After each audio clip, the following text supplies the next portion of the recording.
श्रीमद्भागवत महापुराण दशम स्कंद पूर्वार्ध 32वां अध्याय 32। भगवान का प्रकट होकर गोपियों को सांत्वना देना। श्री सुखदेव जी कहते हैं, परीक्षित, भगवान की प्यारी गोपियां विरह के आवेश में इस प्रकार भांति भांति से गाने और प्रलाप करने लगीं। अपने कृष्ण प्यारे के दर्शन की लालसा से वे अपने को रोक न सकी, करुणाजनक सुमधुर स्वर से फूट फूट कर रोने लगी। ठीक उसी समय उनके बीचों बीच भगवान श्री कृष्ण प्रकट हो गए। उनका मुख कमल मंद मंद मुस्कान से खिला हुआ था। गले में वनमाला थी, पीताम्बर धारण किए हुए थे। उनका यह रूप क्या था? सबके मन को मत डालने वाले कामदेव के मन को भी मथने वाला था। कोटि कोटि कामों से भी सुंदर परम मनोहर प्राणवल्लभ श्याम सुंदर को आया देख गोपियों के नेत्र प्रेम और आनंद से खिल उठे। वे सब की सब एक ही साथ इस प्रकार उठ खड़ी हुई, मानो प्राणहीन शरीर में दिव्य प्राणों का संचार हो गया हो। शरीर के एक एक अंग में नवीन चेतना, नूतन स्फूर्ति आ गई हो। एक गोपी ने बड़े प्रेम और आनंद से श्री कृष्ण के करकमल को अपने दोनों हाथों में ले लिया और वह धीरे धीरे उसे सहलाने लगी। दूसरी गोपी ने उनके चंदन चर्चित भुजबदन को अपने कंधे पर रख लिया। तीसरी सुंदरी ने भगवान का चबाया हुआ पान अपने हाथों में ले लिया।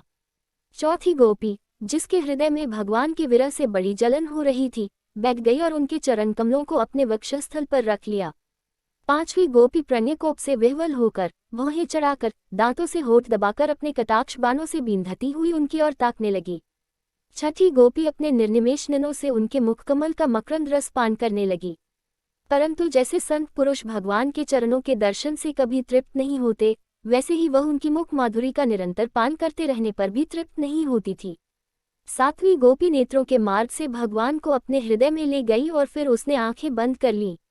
अब मन ही मन भगवान का आलिंगन करने से उसका शरीर पुलकित हो गया, रोम रोम खिल उठा और वह सिद्ध योगियों के समान परमानंद में मग्न हो गई।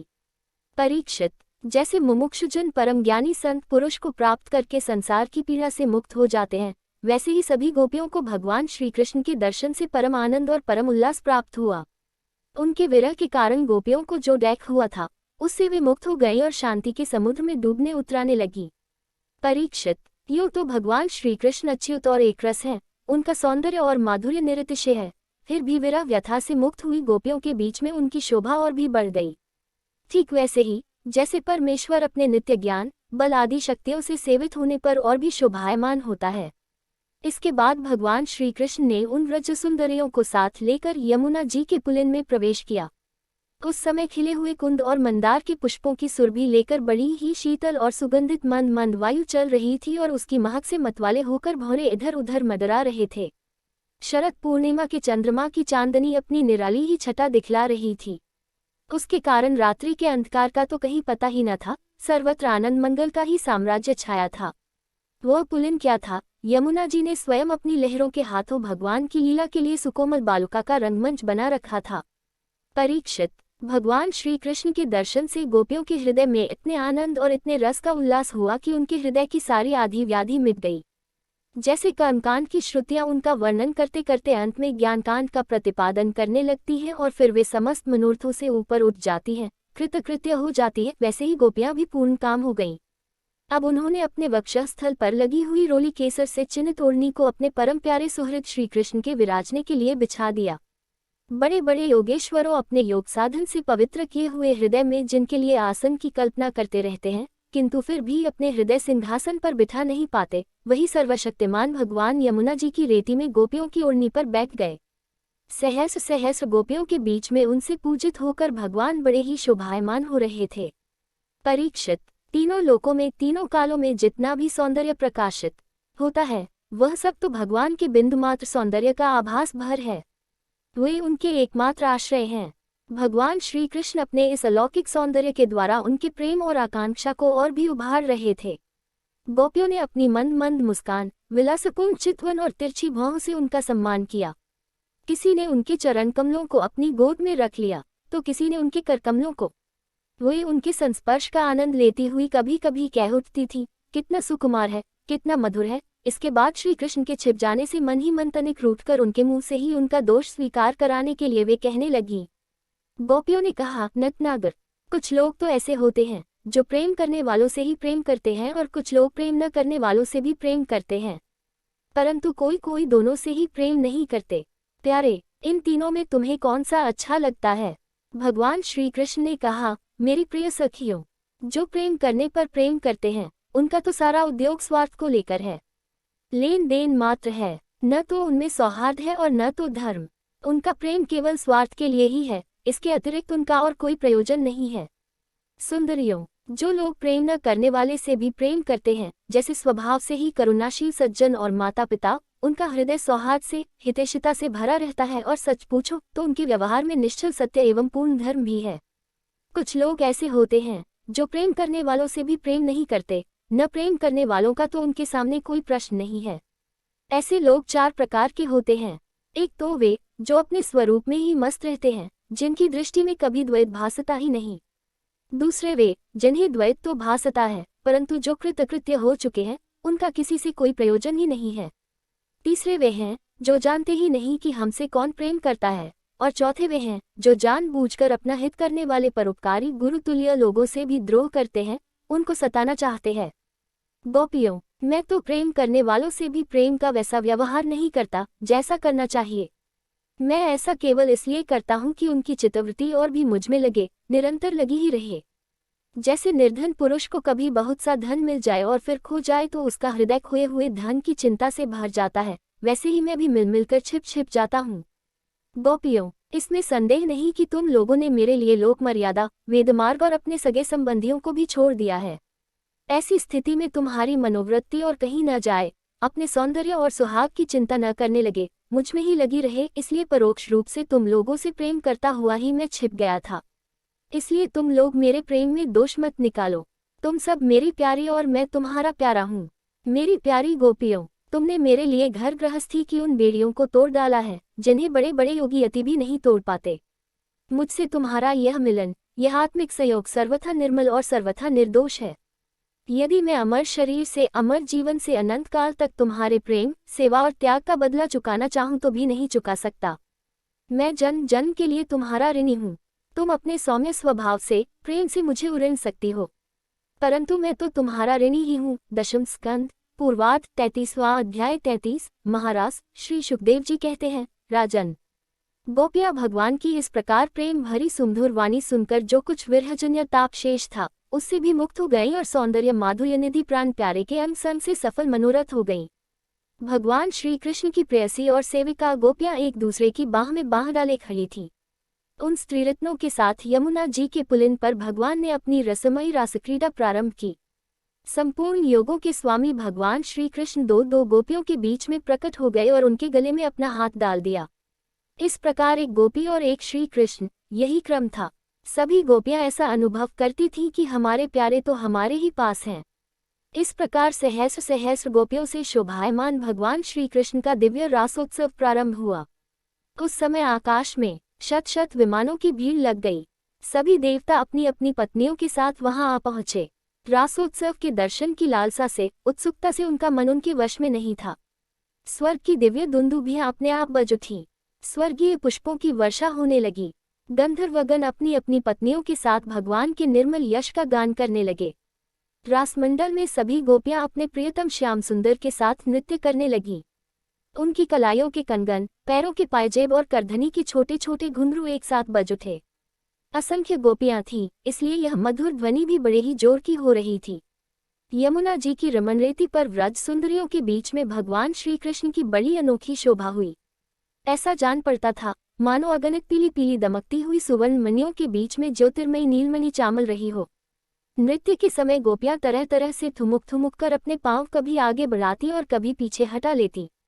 कभी गति के अनुसार धीरे धीरे पांव रखती, तो कभी बड़े वेग से, कभी चाक की तरह घूम जाती, कभी अपने हाथ उठा उठाकर भाव बताती, तो कभी विभिन्न प्रकार से उन्हें चमकती, कभी बड़े कलापूर्ण ढंग से मुस्कुराती, तो कभी भौहें मटकाती। नाचते नाचते उनकी पतली कमर ऐसी लचक जाती थी मानो टूट गई हो। झुकने, बैठने, उठने और चलने की फुर्ती से उनके स्तन हिल रहे थे तथा वस्त्र उड़े जा रहे थे।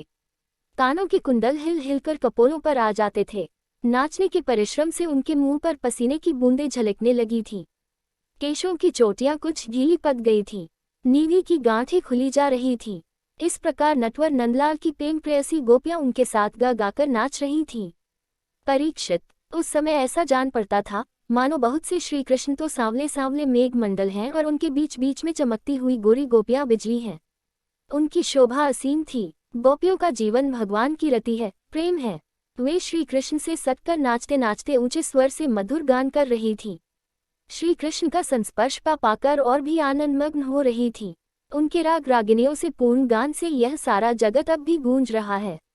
कोई गोपी भगवान के साथ उनके स्वर में स्वर मिलाकर गा रही थी।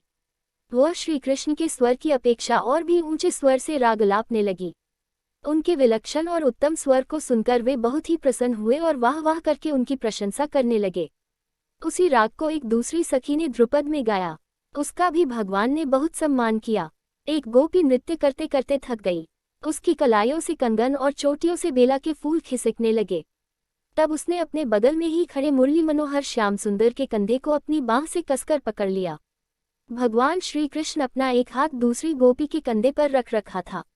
वह स्वभाव से तो कमल के समान सुगंध से युक्त था ही, उस पर बड़ा सुगंधित चंदन का लेप भी था। उसकी सुगंध से वह गोपी पुलकित हो गई, उसका रोम रोम खिल उठा। उसने झट से उसे चूम लिया। एक गोपी नृत्य कर रही थी। नाचने के कारण उसके कुंडल हिल रहे थे, उनकी छटा से उसके कपोल और भी चमक रहे थे। उसने अपने कपोलों को भगवान श्री कृष्ण के कपोल से सटा दिया और भगवान ने उसके मुंह में अपना चबाया हुआ पान दे दिया। कोई गोपी नुपुर और करधनी के घुंघरुओं को झनकारती हुई नाच और गा रही थी। वह जब बहुत थक गई, तब उसने अपने बगल में ही खड़े श्याम सुंदर के शीतल कर कमलों को आने दोनों स्तनों पर रख लिया। परीक्षित, गोपियों का सौभाग्य लक्ष्मी जी से भी बढ़कर है। लक्ष्मी जी के परम प्रियतम एकांत वल्लभ भगवान श्री कृष्ण को अपने परम प्रियतम के रूप में पाकर गोपियां गान करती हुई उनके साथ विहार करने लगी। भगवान श्री कृष्ण ने उनके गलों को अपने भुजपाश में बांध रखा था। उस समय गोपियों की बड़ी अपूर्व शोभा थी। उनके कानों में कमल के कुंडल शोभायमान थे। घुंघराली अलके कपोलों पर लटक रही थी। पसीने की बूंदें झलकने से उनके मुख की छटा निराली ही हो गई थी। वे रासमंडल में भगवान श्री कृष्ण के साथ नृत्य कर रही थीं। उनके कंगन और पायजेबों के बाजे बज रहे थे। भौरे उनके ताल सुर में अपना सुर मिलाकर गा रहे थे और उनके जूड़ों तथा चोटियों में गुंथे हुए फूल गिरते जा रहे थे। परीक्षित, जैसे नन्हा सा शिशु निर्विकार भाव से अपनी परछाई के साथ खेलता है, वैसे ही रमारमल भगवान श्री कृष्ण कभी उन्हें अपने हृदय से लगा लेते, कभी हाथ में उनका अंस्पर्श करते, कभी प्रेम भरी तिरछी चितवन से उनकी ओर देखते तो कभी लीला से उन्मुक्त हंसी हंसने लगते। इस प्रकार उन्होंने व्रजसुंदरियों के साथ क्रीड़ा की, विहार किया। परीक्षित, भगवान के अंगों का संस्पर्श प्राप्त करके गोपियों की इंद्रियां प्रेम और आनंद से विह्वल हो गईं। उनके केश बिखर गए, फूलों के हार टूट गए और गहने अस्त व्यस्त हो गए। वे अपने केश, वस्त्र और कंचुकी को भी पूर्णतया संभालने में असमर्थ हो गईं। भगवान श्री कृष्ण की यह रासक्रीड़ा देखकर स्वर्ग की देवांगनाएं भी मिलन की कामना से मोहित हो गईं और समस्त तारों तथा ग्रहों के साथ चंद्रमा चकित, विस्मित हो गए। परीक्षित, यद्यपि भगवान आत्माराम है, उन्हें अपने अतिरिक्त और किसी की भी आवश्यकता नहीं है, फिर भी उन्होंने जितनी गोपियां थीं, उतने ही रूप धारण किए और खेल खेल में उनके साथ इस प्रकार विहार किया। जब बहुत देर तक गान और नृत्य आदि विहार करने के कारण गोपियां थक गईं, तब करुणामय भगवान श्री कृष्ण ने बड़े प्रेम से स्वयं अपने सुखद करकमलों के द्वारा उनके मुंह पोंछे। परीक्षित, भगवान के करकमल और नख स्पर्श के गोपियों को बड़ा आनंद हुआ। उन्होंने अपने उन कपोलों के सौंदर्य से, जिन पर सोने के कुंडल झिलमिला रहे थे और घुंघराले अलके लटक रही थीं, तथा उस प्रेम भरी चितवन से, जो सुधा से भी मीठी मुस्कान से उज्ज्वल हो रही थी, भगवान श्री कृष्ण का सम्मान किया और प्रभु की परम पवित्र लीलाओं का गान करने लगी। इसके बाद जैसे थका हुआ गजराज किनारों को तोड़ता हुआ हथिनियों के साथ जल में घुसकर क्रीड़ा करता है, वैसे ही लोक और वेद की मर्यादा का अतिक्रमण करने वाले भगवान ने अपनी थकान दूर करने के लिए गोपियों के साथ जलक्रीड़ा करने के उद्देश्य से यमुना के जल में प्रवेश किया। उस समय भगवान की वनमाला गोपियों के अंग की रगड़ से कुछ कुचल सी गई थी और उनके वक्षस्थल की केसर से वह रंग भी गई थी। उसके चारों ओर गुनगुनाते हुए भौरे उनके पीछे पीछे इस प्रकार चल रहे थे, मानो गंधर्वराज उनकी कीर्ति का गान करते हुए पीछे पीछे चल रहे हों। परीक्षित, यमुना जल में गोपियों ने प्रेम भरी चितवन से भगवान की ओर देख देख कर तथा हंस हंस कर उन पर इधर उधर से जल की खूब बौछारें डाली। जल उलीच उलीचकर उन्हें खूब नहलाया। विमानों पर चढ़े हुए देवता पुष्पों की वर्षा करके उनकी स्तुति करने लगे। इस प्रकार यमुना जल में स्वयं आत्माराम भगवान श्री कृष्ण ने गजराज के समान जलविहार किया। इसके बाद भगवान श्री कृष्ण व्रज युवतियों और भौरों की भीड़ से घिरे हुए यमुना तट के उपवन में गए। वह बड़ा ही रमणीय था। उसके चारों ओर जल और स्थल में बड़ी सुंदर सुगंध वाले फूल खिले हुए थे। उनकी सुवास लेकर मंद मंद वायु चल रही थी। उसमें भगवान इस प्रकार विचरण करने लगे जैसे मदमद गजराज हथिनियों के झुंड के साथ घूम रहा हो।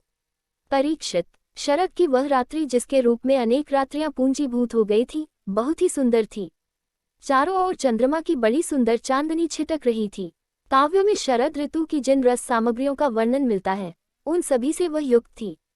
उसमें भगवान श्री कृष्ण ने अपनी प्रेयसी गोपियों के साथ यमुना के पुलिन, यमुना जी और उनके उपवन में विहार किया। यह बात स्मरण रखनी चाहिए कि भगवान सत्य संकल्प हैं। यह सब उनके चिन्मय संकल्प की ही चिन्मयी लीला है, और उन्होंने इस लीला में कामभाव को, उसकी चेष्टाओं को तथा उसकी क्रिया को सर्वथा अपने अधीन कर रखा था, उन्हें अपने आप में कैद कर रखा था। राजा परीक्षित ने पूछा, भगवान श्री कृष्ण सारे जगत के एकमात्र स्वामी हैं। उन्होंने अपने अंश बलराम जी के सहित पूर्ण रूप में अवतार ग्रहण किया था। उनके अवतार का उद्देश्य ही यह था कि धर्म की स्थापना हो और अधर्म का नाश। ब्राह्मण, वे धर्म मर्यादा के बनाने वाले, उपदेश करने वाले और रक्षक थे। फिर उन्होंने स्वयं धर्म के विपरीत पर स्त्रियों का स्पर्श कैसे किया? मैं मानता हूँ कि भगवान श्री कृष्ण पूर्ण काम थे, उन्हें किसी भी वस्तु की कामना नहीं थी, फिर भी उन्होंने किस अभिप्राय से यह निंदनीय कर्म किया? परम ब्रह्मचारी मुनीश्वर, आप कृपा करके मेरा यह संदेह मिलाइए। श्री सुखदेव जी कहते हैं, सूर्य, अग्नि आदि ईश्वर एक कभी कभी धर्म का उल्लंघन और साहस का काम करते देखे जाते हैं, परंतु उन कामों से उन तेजस्वी पुरुषों को कोई दोष नहीं होता। देखो, अग्नि सब कुछ खा जाता है, परंतु उन पदार्थों के दोष से लिप्त नहीं होता। जिन लोगों में ऐसी सामर्थ्य नहीं है, उन्हें मन से भी वैसी बात कभी नहीं सोचनी चाहिए, शरीर से करना तो दूर रहा। यदि मूर्खतावश कोई ऐसा काम कर बैठे तो उसका नाश हो जाता है। भगवान शंकर ने हलाहल विष पी लिया था, दूसरा कोई पिए तो वह जलकर भस्म हो जाएगा। इसलिए इस प्रकार के जो शंकर आदि ईश्वर हैं, अपने अधिकार के अनुसार उनके वचन को ही सत्य मानना और उसी के अनुसार आचरण करना चाहिए। उनके आचरण का अनुकरण तो कहीं कहीं ही किया जाता है। इसलिए बुद्धिमान पुरुष को चाहिए कि उनका जो आचरण उनके उपदेश के अनुकूल हो, उसी को जीवन में उतारें। परीक्षित, वे सामर्थ्यवान पुरुष अहंकारहीन होते हैं। शुभ कर्म करने में उनका कोई सांसारिक स्वार्थ नहीं होता और अशुभ कर्म करने में अनर्थ नहीं होता। वे स्वार्थ और अनर्थ से ऊपर उठे होते हैं। जब उन्हीं के संबंध में ऐसी बात है, तब जो पशु, पक्षी, मनुष्य, देवता आदि समस्त चराचर जीवों के एकमात्र प्रभु सर्वेश्वर भगवान हैं, उनके साथ मानवीय शुभ और अशुभ का संबंध कैसे जोड़ा जा सकता है? जिनके चरण कमलों के रज का सेवन करके भक्तजन तृप्त हो जाते हैं, जिनके साथ योग प्राप्त करके उसके प्रभाव से योगी जन अपने सारे कर्म बंधन काट डालते हैं, और विचारशील ज्ञानी जन जिनके तत्व का विचार करके तत्वरूप हो जाते हैं तथा समस्त कर्म बंधनों से मुक्त होकर स्वच्छंद विचरते हैं, वे ही भगवान अपने भक्तों की इच्छा से अपना चिन्मय श्री विग्रह प्रकट करते हैं। तब भला उनमें कर्मबंधन की कल्पना कैसे हो सकती है? गोपियों के, उनके पतियों के और संपूर्ण शरीरधारियों के अंतःकारणों में जो आत्मा रूप से विराजमान है, जो सबके साक्षी और परमपति है, वही तो अपना दिव्य चिन्मय श्री विग्रह प्रकट करके यह लीला कर रहे हैं। भगवान जीवों पर कृपा करने के लिए ही अपने को मनुष्य रूप में प्रकट करते हैं और ऐसी लीलाएं करते हैं जिन्हें सुनकर जीव भगवत प्रायण हो जाएं। ब्रजवासी गोपों ने भगवान श्री कृष्ण में तनिक भी दोषबुद्धि नहीं की। वे उनकी योगमाया से मोहित होकर ऐसा समझ रहे थे कि हमारी पत्नियां हमारे पास ही हैं। ब्रह्मा की रात्रि के बराबर वह रात्रि बीत गई। ब्रह्म मुहूर्त आया। यद्यपि गोपियों की इच्छा अपने घर लौटने की नहीं थी, फिर भी भगवान श्री कृष्ण की आज्ञा से वे अपने अपने घर चली गईं, क्योंकि वे अपनी प्रत्येक चेष्टा से, प्रत्येक संकल्प से केवल भगवान को ही प्रसन्न करना चाहती थी। परीक्षित, जो धीर पुरुष व्रज युवतियों के साथ भगवान श्री कृष्ण के इस चिन्मय रास विलास का श्रद्धा के साथ बार बार श्रवण और वर्णन करता है, उसे भगवान के चरणों में पराभक्ति की प्राप्ति होती है और वह बहुत ही शीघ्र अपने हृदय के रोग काम विकार से छुटकारा पा जाता है। उसका काम भाव सर्वदा के लिए नष्ट हो जाता है। दशम स्कंध, पूर्वार्ध, 34वां अध्याय 34, सुदर्शन और शंखचूड़ का उद्धार। श्री सुखदेव जी कहते हैं, परीक्षित, एक बार नंद बाबा आदि गोपों ने शिवरात्रि के अवसर पर बड़ी उत्सुकता, कौतूहल और आनंद से भरकर बैलों से जुटी हुई गाड़ियों पर सवार होकर अंबिका वन की यात्रा की। राजन, वहां उन लोगों ने सरस्वती नदी में स्नान किया और सर्वांतर्यामी पशुपति भगवान शंकर जी का तथा भगवती अंबिका जी का बड़ी भक्ति से अनेक प्रकार की सामग्रियों के द्वारा पूजन किया। वहां उन्होंने आदरपूर्वक गोएं, सोना, वस्त्र, मधु और मधुर अन्न ब्राह्मणों को दिए तथा उनको खिलाया पिलाया। वे केवल यही चाहते थे कि इनसे देवाधिदेव भगवान शंकर हम पर प्रसन्न हों। उस दिन परम भाग्यवान नंद सुनंद आदि गोपों ने उपवास कर रखा था, इसलिए वे लोग केवल जल पीकर रात के समय सरस्वती नदी के तट पर ही बेखट के सो गए। उस अंबिका वन में एक बड़ा भारी अजगर रहता था। उस दिन वह भूखा भी बहुत था। दैववश वह उधर से ही आ निकला और उसने सोए हुए नंद जी को पकड़ लिया। अजगर के पकड़ लेने पर नंदराय जी चिल्लाने लगे, बेटा कृष्ण कृष्ण, दौड़ो दौड़ो, देखो बेटा, यह अजगर मुझे निगल रहा है, मैं तुम्हारी शरण में हूँ, जल्दी मुझे इस संकट से बचाओ। नंद बाबा का चिल्लाना सुनकर सब के सब गोप एकाएक उठ खड़े हुए और उन्हें अजगर के मुंह में देखकर घबरा गए। अब वे लुकाठियों से उस अजगर को मारने लगे, किंतु लुकाठियों से मारे जाने और जलने पर भी अजगर ने नंद बाबा को छोड़ा नहीं। इतने में ही भक्तवत्सल भगवान श्री कृष्ण ने वहां पहुंचकर अपने चरणों से उस अजगर को छू दिया। भगवान के श्री चरणों का स्पर्श होते ही अजगर के सारे अशुभ भस्म हो गए और वह उसी क्षण अजगर का शरीर छोड़कर विद्याद्रार्चित सर्वांग सुंदर रूपवान बन गया। उस पुरुष के शरीर से दिव्य ज्योति निकल रही थी। वह सोने के हार पहने हुए था। जब वह प्रणाम करने के बाद हाथ जोड़कर भगवान के सामने खड़ा हो गया, तब उन्होंने उससे पूछा, तुम कौन हो? तुम्हारे अंग अंग से सुंदरता फूटी पड़ती है, तुम देखने में बड़े अद्भुत जान पड़ते हो, तुम्हें यह अत्यंत निंदनीय अजगर योनि क्यों प्राप्त हुई थी? अवश्य ही तुम्हें विवश होकर इसमें आना पड़ा होगा। अजगर के शरीर से निकला हुआ पुरुष बोला, भगवन, मैं पहले विद्याधर था, मेरा नाम था सुदर्शन, मेरे पास सौंदर्य तो था ही, लक्ष्मी भी बहुत थी, इससे मैं विमान पर चढ़कर यहाँ से वहाँ घूमता रहता था। एक दिन मैंने अंगिरा गोत्र के कुरूप ऋषियों को देखा, अपने सौंदर्य के घमंड से मैंने उनकी हंसी उड़ाई। मेरे इस अपराध से कुपित होकर उन लोगों ने मुझे अजगर योनि में जाने का शाप दे दिया। यह मेरे पापों का ही फल था। उन कृपालु ऋषियों ने अनुग्रह के लिए ही मुझे शाप दिया था, क्योंकि यह उसी का प्रभाव है कि आज चराचर के गुरु स्वयं आपने अपने चरण कमलों से मेरा स्पर्श किया है, इससे मेरे सारे अशुभ नष्ट हो गए। समस्त पापों का नाश करने वाले प्रभु, जो लोग जन्म मृत्यु रूप संसार से भयभीत होकर आपके चरणों की शरण ग्रहण करते हैं, उन्हें आप समस्त भयों से मुक्त कर देते हैं। अब मैं आपके श्री चरणों के स्पर्श से शाप छूट गया हूँ और अपने लोक में जाने की अनुमति चाहता हूँ। भक्तवत्सल महायोगेश्वर पुरुषोत्तम, मैं आपकी शरण में हूँ। इंद्रादि समस्त लोकेश्वरों के परमेश्वर, स्वयं प्रकाश परमात्मन, मुझे आज्ञा दीजिए। अपने स्वरूप में नित्य निरंतर एकरस रहने वाले अच्युत, आपके दर्शन मात्र से मैं ब्राह्मणों के शाप से मुक्त हो गया। यह कोई आश्चर्य की बात नहीं है, क्योंकि जो पुरुष आपके नामों का उच्चारण करता है, वह अपने आप को और समस्त श्रोताओं को भी तुरंत पवित्र कर देता है। फिर मुझे तो आपने स्वयं अपने चरण कमलों से स्पर्श किया है, तब भला मेरी मुक्ति में क्या संदेह हो सकता है? इस प्रकार सुदर्शन ने भगवान श्री कृष्ण से विनती की, परिक्रमा की और प्रणाम किया। फिर उनसे आज्ञा लेकर वह अपने लोक में चला गया और नंदबाबा इस भारी संकट से छूट गए। राजन, जब ब्रजवासियों ने भगवान श्री कृष्ण का यह अद्भुत प्रभाव देखा, तब उन्हें बड़ा विस्मय हुआ। उन लोगों ने उस क्षेत्र में जो नियम ले रखे थे, उनके पूर्ण करके वे बड़े आदर और प्रेम से श्री कृष्ण की उस लीला का गान करते हुए पुनः व्रज में लौट आए। एक दिन की बात है, अलौकिक कर्म करने वाले भगवान श्री कृष्ण और बलराम जी रात्रि के समय वन में गोपियों के साथ विहार कर रहे थे। भगवान श्री कृष्ण निर्मल पीतांबर और बलराम जी नीलांबर धारण किए हुए थे। दोनों के गले में फूलों के सुंदर सुंदर हार लटक रहे थे तथा शरीर के अंगराग सुगंधित चंदन लगा हुआ था और सुंदर सुंदर आभूषण पहने हुए थे। गोपियां बड़े प्रेम और आनंद से ललित स्वर में उन्हीं के गुणों का गान कर रही थीं। अभी अभी सायंकाल हुआ था, आकाश में तारे उगाए थे और चांदनी छिटक रही थी। बेला की सुंदर गंध से मतवाले होकर भौरे इधर उधर गुनगुना रहे थे तथा जलाशय में खिली हुई कुमुदिनी का सुगंध लेकर वायु मन मन चल रही थी।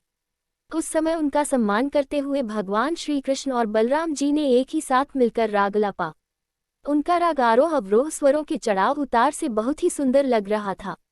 वह जगत के समस्त प्राणियों के मन और कानों का आनंद से भर देने वाला था। उनका वह गान सुंदर गोपियां मोहित हो गईं। परीक्षित, उन्हें अपने शरीर की भी सुधि नहीं रही कि वे उस पर से खिसकते हुए वस्त्रों और चोटियों से बिखरते हुए पुष्पों को संभाल सकें। जिस समय बलराम और श्याम दोनों भाई इस प्रकार स्वच्छंद विहार कर रहे थे और उन्मत्त की भांति गा रहे थे, उसी समय वहां शकचूड नामक एक यक्ष आया। वह कुबेर का अनुचर था। परीक्षित, दोनों भाइयों के देखते देखते वह उन गोपियों को लेकर बेखट के उत्तर की ओर भाग चला, जिनके एकमात्र स्वामी भगवान श्री कृष्ण ही हैं। वे गोपियां उस समय रो रोकर चिल्लाने लगीं। दोनों भाइयों ने देखा कि जैसे कोई डाकू गौओं को लूट ले जाए, वैसे ही यक्ष हमारी प्रेयसियों को ले जा रहा है और वे, हा कृष्ण, हा राम, पुकार कर रो पीट रही हैं। उसी समय दोनों भाई उसकी ओर दौड़ पड़े। डरो मत, इस प्रकार अभयवाणी कहते हुए हाथ में शाल का वृक्ष लेकर बड़े वेग से क्षण भर में ही उस नीच यक्ष के पास पहुंच गए। यक्ष ने देखा कि काल और मृत्यु के समान ये दोनों भाई मेरे पास आ पहुंचे। तब वह मूल घबरा गया। उसने गोपियों को वहीं छोड़ दिया, स्वयं प्राण बचाने के लिए भागा। तब स्त्रियों की रक्षा करने के लिए बलराम जी तो वहीं खड़े रह गए, परंतु भगवान श्री कृष्ण जहां जहां वह भाग कर गया उसके पीछे पीछे दौड़ते गए। वे चाहते थे कि उसके सिर की चूड़ामणि निकाल लें। कुछ ही दूर जाने पर भगवान ने उसे पकड़ लिया और उस दुष्ट के सिर पर कसकर एक घूंसा जमाया और चूड़ामणि के साथ उसका सिर भी धड़ से अलग कर दिया। इस प्रकार भगवान श्री कृष्ण शंखचूड़ को मारकर और वह चमकीली मणि लेकर लौट आए तथा सब गोपियों के सामने ही उन्होंने बड़े प्रेम से वह मणि बड़े भाई बलराम जी को दे दी। दशम स्कंद पूर्वार्ध 35वां अध्याय 35 युगल गीत। श्री सुखदेव जी कहते हैं, परीक्षित, भगवान श्री कृष्ण के गौओं को चराने के लिए प्रतिदिन वन में चले जाने पर उनके साथ गोपियों का चित्त भी चला जाता था। उनका मन श्री कृष्ण का चिंतन करता रहता और वे वाणी से उनकी लीलाओं का गान करती रहती। इस प्रकार वे बड़ी कठिनाई से अपना दिन बिताती। गोपियां आपस में कहती, अरे सखी, अपने प्रेमीजनों को प्रेम वितरण करने वाले और द्वेष करने वालों तक को मोक्ष दे देने वाले श्याम सुंदर नटनागर जब अपने बाएं कपोल को बाईं बांह की लटका देते हैं और अपनी भौहें नचाते हुए बांसुरी को अधरों से लगाते हैं तथा अपनी सुकुमार अंगुलियों को उसके छेदों पर फिराते हुए मधुर तान छेड़ते हैं, उस समय सिद्धिपत्नियां आकाश में अपने पति सिद्धिगणों के साथ विमानों पर चढ़कर आ जाती हैं और उस तान को सुनकर अत्यंत ही चकित तथा विस्मित हो जाती हैं। पहले तो उन्हें अपने पतियों के साथ रहने पर भी चित्त की यह दशा देखकर लज्जा मालूम होती है, परंतु क्षण भर में ही उनका चित्त कामबान से बिंध जाता है। वे विवश और अचेत हो जाती हैं। उन्हें इस बात की सुधि नहीं रहती कि उनकी नीवी खुल गई है और उनके वस्त्र खिसक गए हैं। अरे गोपियों, तुम यह आश्चर्य की बात सुनो, ये नंदनंदन कितने सुंदर हैं। जब वे हंसते हैं तब हास्य रेखाएं हार का रूप धारण कर लेती हैं, शुभ्र मोती सी चमकने लगती हैं। अरे वीर, उनके वक्षस्थल पर लहराते हुए हार में हास्य की किरणें चमकने लगती हैं। उनके वक्षस्थल पर जो श्रीवत्स की सुनहली रेखा है वह तो ऐसी जान पड़ती है मानो श्याम मेघ पर बिजली ही स्थिर रूप से बैठ गई है। वे जब दुखीजनों के सुख देने के लिए, विरहियों के मृतक शरीर में प्राणों का संचार करने के लिए बांसुरी बजाते हैं, तब व्रज के झुंड बैल, गाय और हिरन उनके पास ही दौड़ाते हैं। केवल आते ही नहीं सखी, दांतों से चबाया हुआ घास का ग्रास उनके मुंह में ज्यों का त्यों पड़ा रह जाता है। वे उसे न निगल पाते और न तो उगल ही जाते हैं।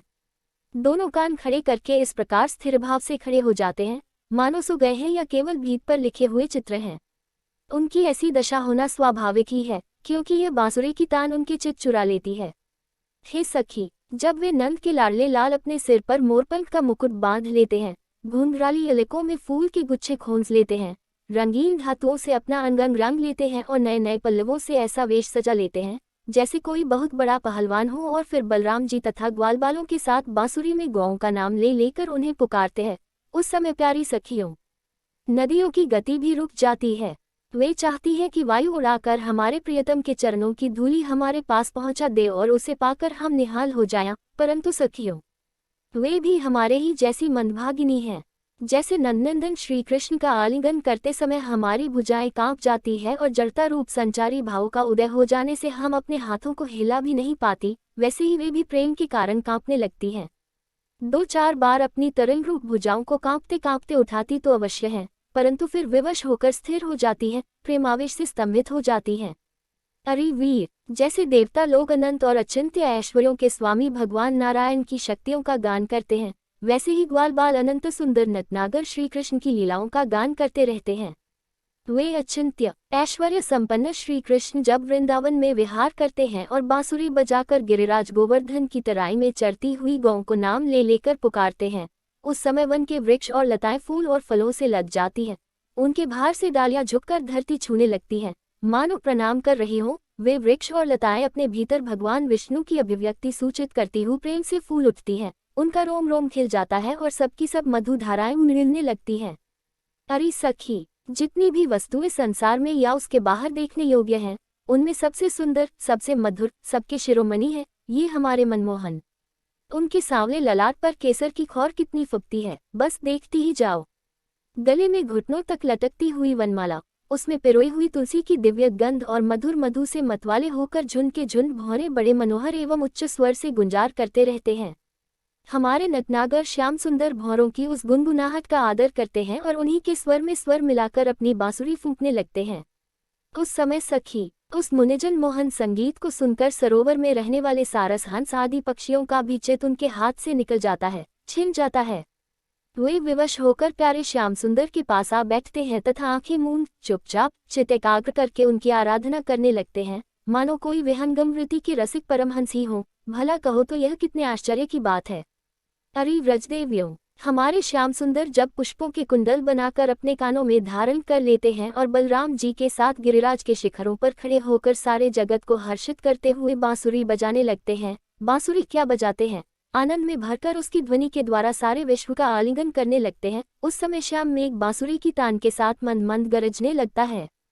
उसके चित्त में इस बात की शंका बनी रहती है कि कहीं मैं जोर से गर्जना कर उठूं और वह कहीं बांसुरी की तान के विपरीत पड़ जाए, उसमें बेसुरापन ले आए, तो मुझसे महात्मा श्री कृष्ण का अपराध हो जाएगा। सखी, वह इतना ही नहीं करता, वह सब देखता है कि हमारे सखा घनश्याम को घाम लग रहा है, तब वह उनके ऊपर आकर छाया कर लेता है, उनका छत्र बन जाता है। अरे वीर, वह तो प्रसन्न होकर बड़े प्रेम से उनके ऊपर अपना जीवन ही निछावर कर देता है। नन्ही नन्ही फुहियों के रूप में ऐसा बरसने लगता है मानो दिव्य पुष्पों की वर्षा कर रहा हो। कभी कभी बादलों की ओट में छिपकर देवता लोग भी पुष्प वर्षा कर जाया करते हैं। सती शिरोमणि यशोदा जी, तुम्हारे सुंदर कुंवर ग्वालबालों के साथ खेल खेलने में बड़े निपुण हैं। रानी जी, तुम्हारे लाडले लाल सबके प्यारे तो हैं ही, चतुर भी बहुत हैं। देखो, उन्होंने बांसुरी बजाना किसी से सीखा नहीं, अपने ही अनेकों प्रकार राग रागिनियां उन्होंने निकाल ली। जब वे अपने बिंबाफल सदृश लाल लाल अधरों पर बांसुरी रखकर ऋषभ, निषाद आदि स्वरों की अनेक जातियां बजाने लगते हैं, उस समय वंशी की परम मोहिनी और नई तान सुनकर ब्रह्मा, शंकर और इंद्र आदि बड़े बड़े देवता भी, जो सर्वज्ञ हैं, उसे नहीं पहचान पाते। वे इतने मोहित हो जाते हैं कि उनका चित्त तो उनके रोकने पर भी उनके हाथ से निकलकर वंशी ध्वनि में तल्लीन हो ही जाता है, सिर भी झुक जाता है और वे अपनी सुध बुध खोकर उसी में तन्मय हो जाते हैं। अरे वीर, उनके चरण कमलों में ध्वजा, वज्र कमल, अंकुश आदि के विचित्र और सुंदर सुंदर चिन्ह हैं। जब ब्रजभूमि गौ के खुर से खुद जाती है, तब वे अपने सुकुमार चरणों से उसकी पीड़ा मिटाते हुए गजराज के समान मंदगति से आते हैं और बांसुरी भी बजाते रहते हैं। उनकी वह वंशी ध्वनि, उनकी वह चाल और उनकी वह विलास भरी चितवन हमारे हृदय में प्रेम के मिलन की आकांक्षा का आवेग बढ़ा देती है। हम उस समय इतनी मुग्ध, इतनी मोहित हो जाती है कि हिल डोल तक नहीं सकती, मानो हम जड़ वृक्ष हों। हमें तो इस बात का भी पता नहीं चलता कि हमारा जूड़ा खुल गया है या बंधा है, हमारे शरीर पर का वस्त्र उतर गया है या है। अरे वीर, उनके गले में मणियों की माला बहुत ही भली मालूम होती है। तुलसी की मधुर गंध उन्हें बहुत प्यारी है, इसी से तुलसी की माला को तो वे कभी छोड़ते ही नहीं, सदा धारण किए रहते हैं। जब वे श्याम सुंदर उस मणियों की माला से गौं की गिनती करते करते किसी प्रेमी सखा के गले में बांह डाल देते हैं और भाव बता बताकर बांसुरी बजाते हुए गाने लगते हैं, उस समय बजती हुई उस बांसुरी के मधुर स्वर से मोहित होकर कृष्णसार मृगों की पत्नी हिरनिया भी अपना चित उनके चरणों पर निछावर कर देती हैं। और जैसे हम गोपियां अपने घर गृहस्थी की आशा अभिलाषा छोड़कर गुणसागर नागर नंदनंदन को घेरे रहती हैं, वैसे ही वे भी उनके पास दौड़ आती हैं और वहीं एकटक देखती हुई खड़ी रह जाती हैं, लौटने का नाम भी नहीं लेती। नंदरानी यशोदा जी, वास्तव में तुम बड़ी पुण्यवती हो, तभी तो तुम्हें ऐसे पुत्र मिले हैं। तुम्हारे वे लाडले लाल बड़े प्रेमी हैं, उनका चित्त बड़ा कोमल है। वे प्रेमी सखाओं को तरह तरह से हास परिहास के द्वारा सुख पहुंचाते हैं। कुंदकली का हार पहनकर जब वे अपने को विचित्र वेश में सजा लेते हैं और ग्वालबाल तथा गौं के साथ यमुना जी के तट पर खेलने लगते हैं, उस समय मलय चंदन के समान शीतल और सुगंधित स्पर्श से मंद मंद अनुकूल बहकर वायु तुम्हारे लाल की सेवा करती है और गंधर्वादी उपदेवता वंदीजनों के समान गा बजाकर उन्हें संतुष्ट करते हैं तथा अनेकों प्रकार की भेंटें देते हुए सब ओर से घेरकर उनकी सेवा करते हैं। अरे सखी, श्याम सुंदर व्रज की गौ से बड़ा प्रेम करते हैं, इसीलिए तो उन्होंने गोवर्धन धारण किया था। अब वे सब गौओं को लौटाकर आते ही होंगे, देखो सायंकाल हो चला है। तब इतनी देर क्यों होती है सखी? रास्ते में बड़े बड़े ब्रह्मा आदि वयोवृद्ध और शंकर आदि ज्ञानवृद्ध उनके चरणों की वंदना जो करने लगते हैं, अब गौओं के पीछे पीछे बांसुरी बजाते हुए वे आते ही होंगे। ग्वालबाल उनकी कीर्ति का गान कर रहे होंगे। देखो ना, यह क्या आ रहे हैं। गौओं के खुरों से उड़ उड़कर बहुत सी धूल वनमाला पर पड़ गई है। वे दिन भर जंगलों में घूमते घूमते थक गए हैं, फिर भी अपनी इस शोभा से हमारी आंखों को कितना सुख, कितना आनंद दे रहे हैं। देखो, ये यशोदा की कोख से प्रकट हुए सबको आह्लादित करने वाले चंद्रमा हम प्रेमीजनों की भलाई के लिए, हमारी आशा अभिलाषाओं को पूर्ण करने के लिए ही हमारे पास चले आ रहे हैं।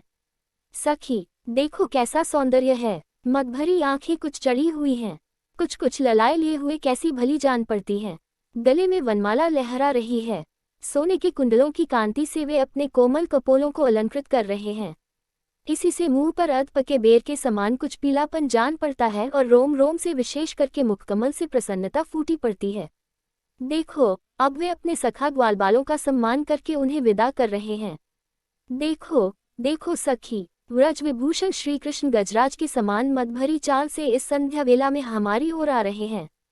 अब व्रज में रहने वाली गौं का, हम लोगों का दिन भर का असह्य विरह ताप मिटाने के लिए उदित होने वाले चंद्रमा की भांति ये हमारे प्यारे श्याम सुंदर समीप चले आ रहे हैं। श्री सुखदेव जी कहते हैं, परीक्षित, बड़भागिनी गोपियों का मन श्री कृष्ण में ही लगा रहता था। वे श्री कृष्णमय हो गई थीं।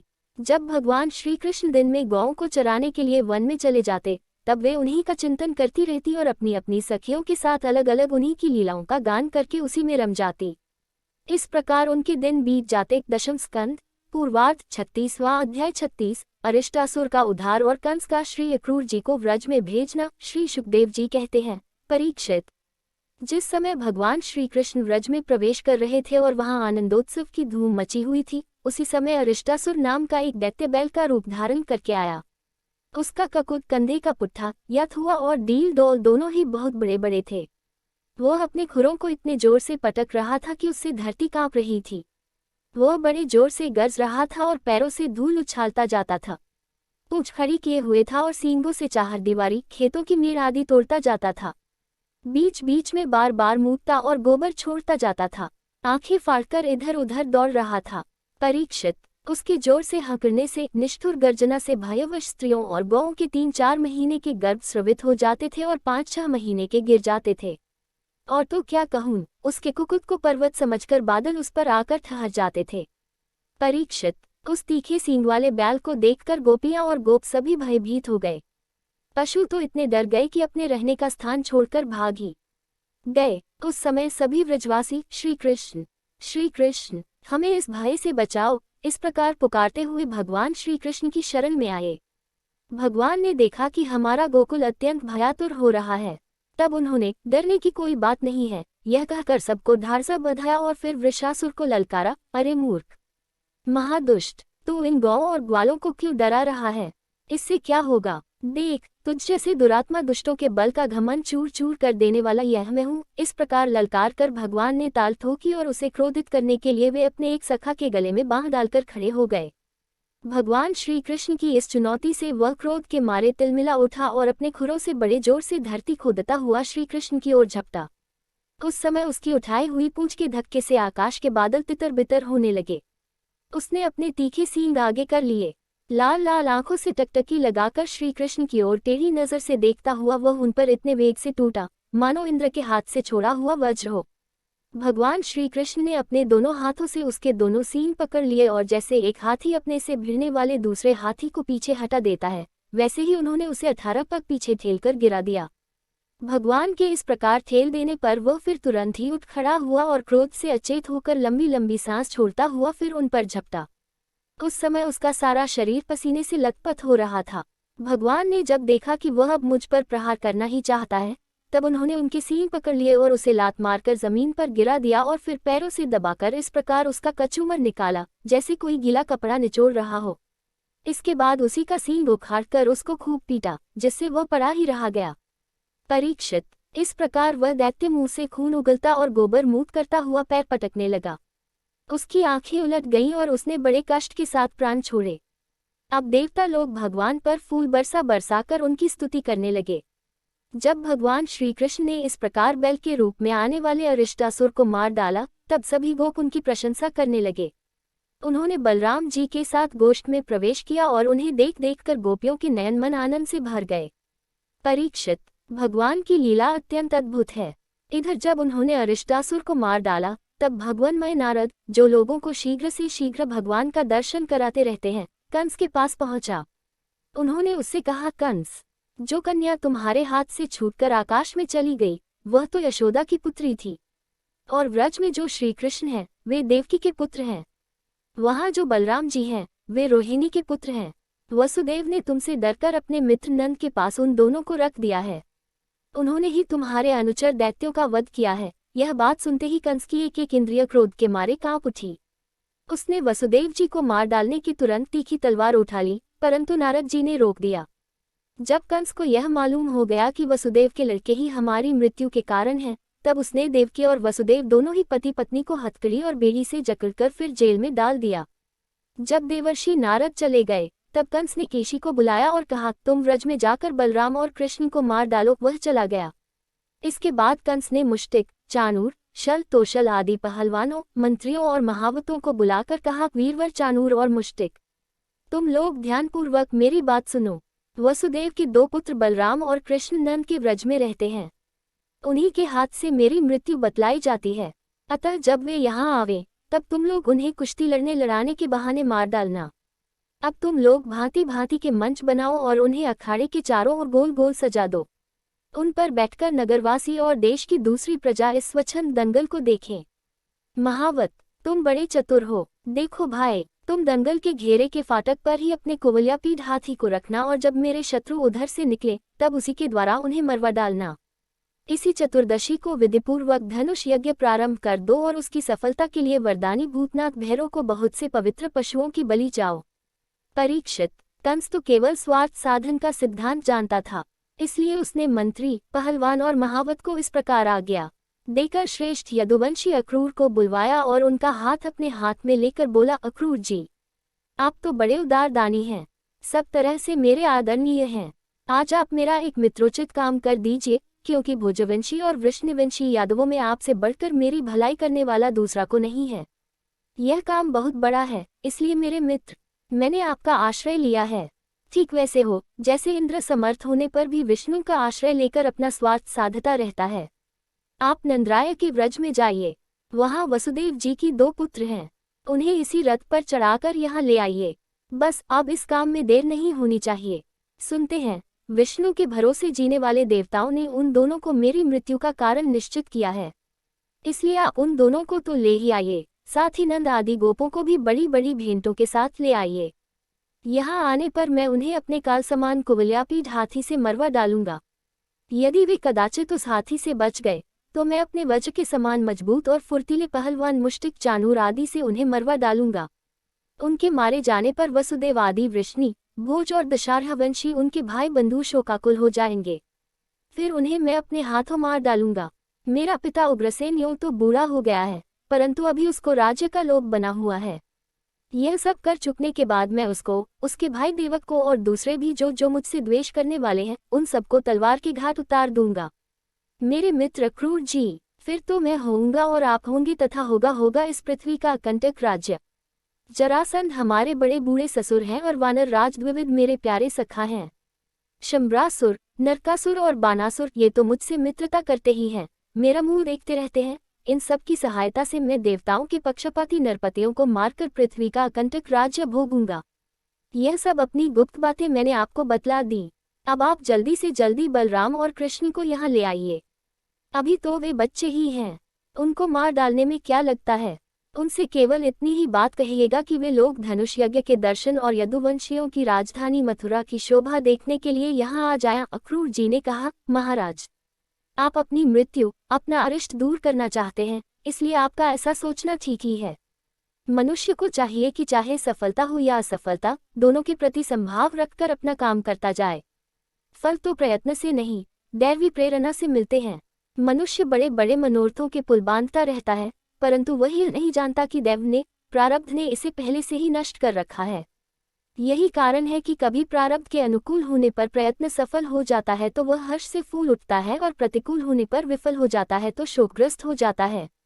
फिर भी मैं आपकी आज्ञा का पालन तो कर ही रहा हूँ। श्री सुखदेव जी कहते हैं, कंस ने मंत्रियों और अक्रूर जी को इस प्रकार की आज्ञा देकर सबको विदा कर दिया। तदनंतर वह अपने महल में चला गया और अक्रूर जी अपने घर लौट आए।